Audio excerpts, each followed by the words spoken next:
जी, welcome है आप सभी का आपके अपने यूट्यूब चैनल पे। जनवरी 2025 में जो भी बच्चा ओ लेवल के एग्ज़ाम देने की सोच रहा है, ओ लेवल करना चाहता है और रजिस्ट्रेशन आपने कर लिया है, तो अब पेपर लॉक करने हैं। आप सभी जानते हैं पेपर लॉक की जो डेट है मैंने आपको बताया था कि 21 अक्टूबर से आप अपने पेपर लॉक कर पाएंगे, ठीक है।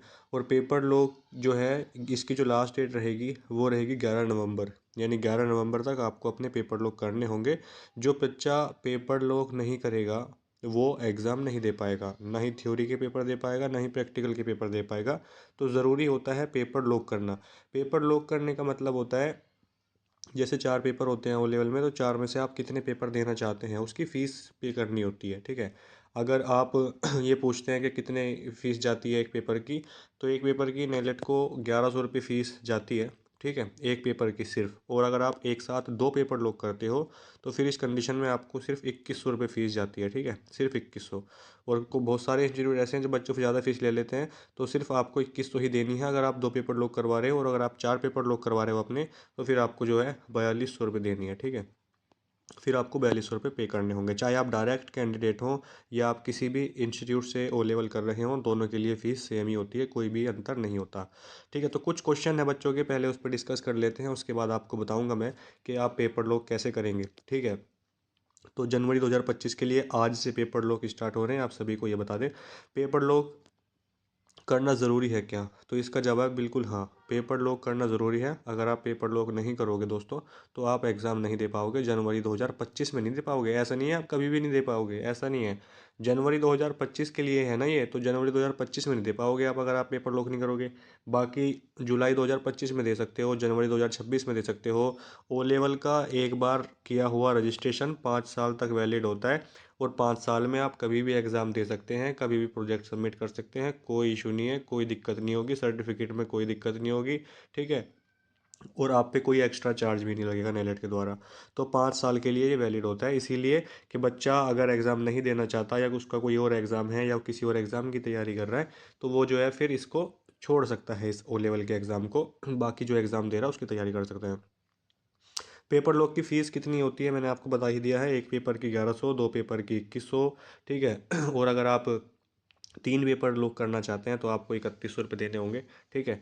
और अगर आप 4 पेपर लॉक करोगे तो आपको जो है फिर 4200 रुपये फ़ीस पे करनी है, ठीक है। 3100 रुपये देने होंगे 3 के, और उसके हाँ, उसके अलावा देखिए, जो बच्चे ये चाहते हैं कि हम जो है किसी इंस्टीट्यूट से ओ लेवल कर रहे हैं, ठीक है, तो कैसे हम लोग करेंगे, तो आपका इंस्टीट्यूट जो भी है वही आपके पेपर लॉक कर देगा।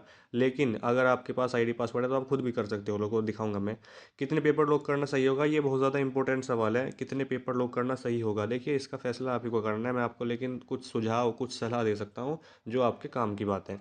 काम की बात यह है कि ओ लेवल में जो 4 पेपर होते हैं, इसमें अगर आप चारों को क्वालिफाई करने की हिम्मत रखते हैं, ठीक है, हिम्मत इसलिए कह रहा हूँ कि तैयारी अगर आपकी अच्छी है, तो 4 पेपर क्वालिफाई करने का अगर आपके अंदर दम है, आपकी तैयारी अच्छी है, या आपने पहले कोई कोर्स कर लिया है कंप्यूटर से रिलेटेड, आपको अच्छी खासी नॉलेज है, ट्रिपल सी वगैरह भी कर रखा है आपने, तो आप 4 पेपर लॉक कर सकते हैं, मेरी सलाह ये है, ठीक है। अगर आप डायरेक्ट कैंडिडेट हैं और आप ओ लेवल को जल्दी ख़त्म करने की कोशिश कर रहे हैं, तो आप पहली बार में ही 4 पेपर लॉक कर सकते हैं। अगर आप जो है कोई अभी ना किसी एग्ज़ाम की तैयारी कर रहे हो ना कोई कोर्स कर रहे हो, तो आप 4 पेपर लॉक कर सकते हो। इसके अलावा जो बच्चे किसी एग्ज़ाम की तैयारी कर रहे हैं और उनको अभी सर्टिफिकेट की ज़्यादा ज़रूरत भी नहीं है, वो 2 पेपर लॉक कर सकते हैं, ठीक है, दो दो करके दे सकते हो आप। तो इसलिए मैं आपको ये कहना चाहता हूँ कि आप खुद सोचिए कि क्या आप 4 पेपर क्वालिफाई करने का दम रखते हैं, या आप तैयारी करने की जो है तैयारी कर लोगे आप 4 पेपर की। अगर आप सोचते हो कि हाँ मैं कर लूँगा, इतना टाइम है मेरे पास, तो 4 पेपर लॉक करने में कोई दिक्कत नहीं है, ठीक है। और अगर आप ये सोच रहे हो कि यार मेरा दूसरा भी कोई एग्ज़ाम है, या मैं किसी एग्ज़ाम की तैयारी कर रहा हूँ, चाहे वो कंपटीशन की तैयारी कर रहे हो आप या कोई कोर्स भी कर रहे हो आप, जैसे बीए एमए वगैरह बीएससी वगैरह कोई कर रहा हो, तो भी कर सकता है 2 पेपर या 4 पेपर, जिस जो आपकी इच्छा है। तो वो आप ही को सोचना होगा। मेरा तो ये है भाई, अगर आप कोई तैयारी वगैरह नहीं करे तो 4 पेपर दो, नहीं कर रहे तो 4 दो, और कर रहे हो तो 2 दे सकते हो, ठीक है। और बिना आईडी पासवर्ड के पेपर लोग कैसे करेंगे? जिन बच्चों के पास आईडी पासवर्ड है वो डायरेक्ट कैंडिडेट हों या इंस्टीट्यूट से हों वो पेपर लोग कर सकते हैं, ठीक है। लेकिन एक बात यहाँ पर मैं आपको बता दूँ कि जो डायरेक्ट कैंडिडेट होते हैं उन्हें किसी से भी अपने पेपर वेरीफाई कराने की ज़रूरत नहीं होती है। वो सिर्फ अपना, जैसे मैं दिखाऊंगा अभी, ऐसे करेंगे और आपका पेपर लॉक हो जाएगा। तो आपको फिर कुछ नहीं करना है। इसके अलावा जो बच्चे किसी इंस्टीट्यूट से अवेलेबल कर रहे हैं और उनके पास आईडी पासवर्ड नहीं है, क्योंकि बहुत से बच्चे ऐसे होते हैं जो झगड़ा कर लेते हैं इंस्टीट्यूट में, और झगड़े के काम सिर्फ इंस्टीट्यूट वाले ही करते हैं, ठीक है। बच्चा कभी नहीं करता, और 5% होंगे बच्चे भी जो कर लेते हैं, लेकिन ज़्यादा गलती इंस्टीट्यूट की होती है, क्योंकि बच्चों से फ़ीस ज़्यादा मांगते हैं, प्रोजेक्ट की फ़ीस ज़्यादा मांगते हैं। अभी प्रोजेक्ट के आप यकीन नहीं करोगे दोस्तों, 2-2 हज़ार रुपये ले लेते हैं, और प्रोजेक्ट भी बच्चा ही बना के देगा। तो सारा काम अगर वही करेगा तो फिर भी 2 हज़ार रुपये किस चीज़ के? नेलेट की 100 रुपये फीस होती है प्रोजेक्ट की, अगर आपको पता हो। इंस्टीट्यूट वालों को सिर्फ 100 रुपये लेने चाहिए, ठीक है। तो ये फीस होती है। अब आप कहोगे आप क्यों इतने लेते हो? हमें तो भाई प्रोजेक्ट बनवाना होता है, भिजवाना होता है, सारा काम होता है, 300-400 रुपये में पूरा करवा रहे हैं काम आपका, 375 रुपये में ऑफर है आज के लिए। तो आप सभी एग्री भी होते हैं उस बात पे, हम पहले बताते हैं उसके बाद आप पे करते हो। तो जो बच्चे किसी इंस्टीट्यूट से कर रहे हैं और लड़ाई हो गई है आपकी किसी इंस्टीट्यूट वाले के साथ, तो उससे जो है थोड़ा सा रिक्वेस्ट करो, माफ़ी तलाफ़ी करो अपनी, और जो है अपने पेपर लॉक कराओ, क्योंकि बिना पासवर्ड के पेपर लॉक नहीं हो सकते दोस्तों, ठीक है। बिना पासवर्ड के पेपर लॉक नहीं कर सकते आप लोग। और पेपर लॉक अगर आपने कर भी लिया, आपके पास पासवर्ड है, तो वेरीफाई करेगा इंस्टीट्यूट आपका। पेमेंट वेरिफिकेशन करनी होती है, फॉरवर्ड करना होता है एप्लीकेशन फॉर्म आपका नेलेट को, वो इंस्टीट्यूट ही करेगा। लेकिन जो डायरेक्ट कैंडिडेट है उनको ये काम नहीं करना, उनको तो फिर अपना भेजना है, ठीक है। पेपर लॉक से पहले ये वीडियो ज़रूर देख लेना, जो भी बच्चे पेपर लॉक कर रहे हैं, मैं आपसे इसलिए कह रहा हूँ क्योंकि आपको फिर कोई दिक्कत ना हो। और पेपर लॉक कैसे करना है, कैसे फ़ीस पे करनी है, वो मैं अब आपको बता देता हूँ, चलिए। पेपर लॉक करने के लिए आपको आ जाना है नेलेट की ऑफिशियल वेबसाइट पे। जैसे ही यहाँ पे आप आएंगे, इस तरीके का इंटरफेस आपको यहाँ पर दिखाई देगा सबसे टॉप पे ऊपर, ठीक है। यहाँ पे आपको user ID, user select user type है, इस पे आपको यहाँ पर क्लिक करना है। कैंडिडेट करेंगे आप यहाँ पर, ठीक है। यहाँ पे आप यूज़र आईडी, जो भी आपकी यूज़र आईडी है, यानी यूज़र आईडी होती है आपका रजिस्ट्रेशन नंबर, ठीक है, वो यहाँ पे आप फिल करेंगे। जैसे मैं यहाँ पे आपको फिल करके दिखा देता हूँ एक बार, ठीक है। पासवर्ड जो है आपका वो आप फिल कर लेना, 133165, ये कैप्चा कोड है, इसको फिल कर दिया। फिल करने के बाद आपके सामने लॉगिन हो जाएगी प्रोफाइल, आपको दिखा देता हूँ, अभी हो जाएगा, ठीक है। देखिए इस तरीके से ये लॉगिन हो गया, ठीक है। अब आप इसके अंदर आ गए हैं, आपकी प्रोफाइल ओपन हो गया है। अगर आपको ये चेक करना है कि आपके कितने पेपर पास हैं, ठीक है, कितने में आप अभी रह चुके हैं, या प्रोजेक्ट सबमिट है या नहीं है, आप इस पे कोर्स पे क्लिक करके व्यू डिटेल पे क्लिक करोगे, तो यहाँ पे आपको दिखा देगा आपका पूरा कि क्या क्या आपका रह चुका है। तो यहाँ पे अगर आप देखते हैं तो इनके 3 पेपर पास हैं, जिसमें ग्रेड भी दिखाए हुए हैं। एक में सी है, 2 में डी ग्रेड है, एक पेपर रह गया जो कि पाइथन का है, उसका प्रैक्टिकल भी रह रहा है। तो पाइथन का पेपर प्रैक्टिकल और एक प्रोजेक्ट भी पेंडिंग है। ये सारी चीज़ें आपकी रिमेनिंग है, ठीक है, रिमेनिंग में दिखाता है। जो आपने पास कर लिए हैं वो यहाँ पे आपको दिखाएगा मॉड्यूल स्टेटस पास्ट, ठीक है ना, इस तरीके से दिखाता है। तो ये सारी हैं। अब इसके अलावा पेपर लॉक की बात है कि पेपर, और ये भी दिखाएगा आपने पेपर कब कब पास किए हैं, जुलाई 2024 में, जनवरी 2024 में, जुलाई 2023 में, जनवरी 2023 में, जुलाई 2022 में। इस तरीके से पेपर पास करते हुए आ रहे हैं, और फिर भी ये एक पेपर अभी अपना रह चुका है, इनका छोड़ चुके हैं, तो फेल हुए होंगे, ठीक है। तो इसके अलावा देखिए यहाँ पे क्लिक हेयर, यहाँ पे देखिए आप click on this link to apply for exam, ठीक है, आपको दिखाई दे रहा होगा ये, click on this link to apply for exam पे क्लिक कर दिया आपने। क्लिक करने के बाद आपके सामने ये पेज ओपन हो जाएगा इस तरीके से। यहाँ पे आपकी इन्फॉर्मेशन है, नाम है प्रशांत कुमार, रजिस्ट्रेशन नंबर है, जनवरी 2025 के लिए एग्ज़ाम हो रहे हैं, ठीक है, ये लेगा। Name of exam applying for January 2025, ठीक है। उसके बाद प्रीवियस ये नेम ऑफ एग्ज़ाम जुलाई 2024 जो रह चुका है आपका, ठीक है, जो फेल हुए हैं आप जिसमें। और उसके बाद एग्ज़ाम किस मोड में देंगे आप, तो हिंदी यहाँ पे आप कर सकते हैं, इंग्लिश भी कर सकते हैं। लेकिन अगर आप कुछ भी करोगे ना तो दोनों लैंग्वेज में आता है आपका एग्ज़ाम, तो इंग्लिश भी कर सकते हो, हिंदी भी कर सकते हो, ठीक है, ये आपको याद रखना है। इसके बाद आपको क्या करना है, देखिए यहाँ पे थ्योरी पेपर, यहाँ पे लिखा हुआ है you can select up to 1 module remaining to pass, यानी पास के लिए सिर्फ एक ही पेपर है आपका जो बचा हुआ है, इन द लिस्ट बिलो, जो नीचे लिस्ट दी गई है। तो आपको क्या करना है, इस पे क्लिक कर देना है, ठीक है। टिक बॉक्स जो है इस पर M3R5 पाइथन का पेपर है इनका। और ये क्या कह रहा है कि फ्रॉम 15 जनवरी 2025 से 22 जनवरी 2025 के बीच इनका एग्ज़ाम हो जाएगा। 15 जनवरी 2025 से 22 जनवरी 2025 तक इनका जो है ये एग्ज़ाम यहाँ पर हो जाएगा दोस्तों, ठीक है।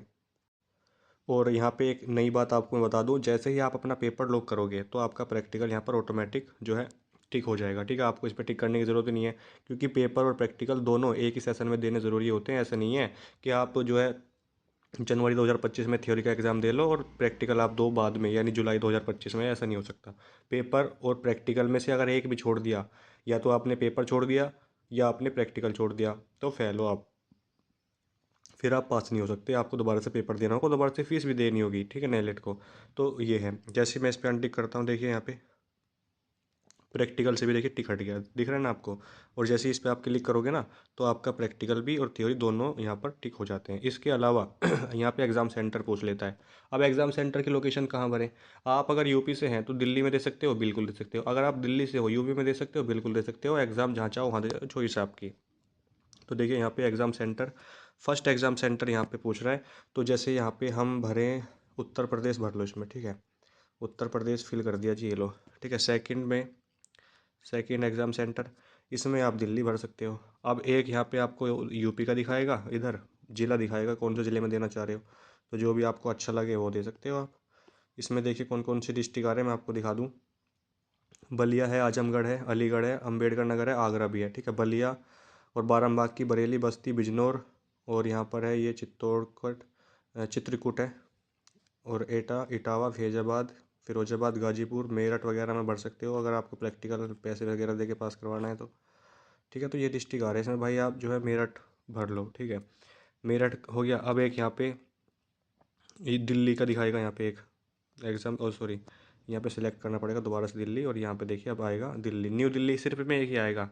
दिल्ली में कहीं भी दे सकते हैं आपको।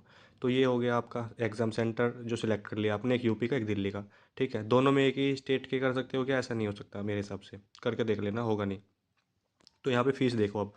तो देखो यहाँ पे थ्योरी मॉड्यूल 1,000 रुपये फ़ीस है, टोटल फ़ीस 1,000। उसके अलावा जो ये 100 रुपये जो लगते हैं ना, ये पेपर की प्रोसेसिंग फ़ीस है। एग्ज़ाम फॉर्म प्रोसेसिंग फ़ीस 1,100 रुपये, सही है। तो ये आपको पे करनी होगी। उसके बाद आप यहाँ पे जो है डिक्लेरेशन है, घोषणा करता हूँ कि मैं एग्ज़ाम अपना लॉक कर रहा हूँ, ठीक है। इस तरीके से इस पर टिक कर दोगे, और उसके बाद आप प्रोसीड पे क्लिक कर दोगे। प्रोसीड जैसे आप करोगे, वो फ़ीस के लिए बोलेगा कि पेमेंट कर दो अपनी। और पेमेंट, ये डायरेक्ट कैंडिडेट की प्रोफाइल है, ये मैं आपको दिखा रहा हूँ। पेमेंट करोगे आप जैसे ही, आपका जो है यहाँ पर पेपर लॉक सक्सेसफुली हो जाएगा, मैसेज आ जाएगा आपकी ईमेल पे, आपके फ़ोन नंबर पे जो रजिस्टर्ड है। और उसके बाद आपको फिर यहाँ पे कुछ नहीं करना, कुछ दिनों के लिए दिखाएगा यहाँ पे अभी।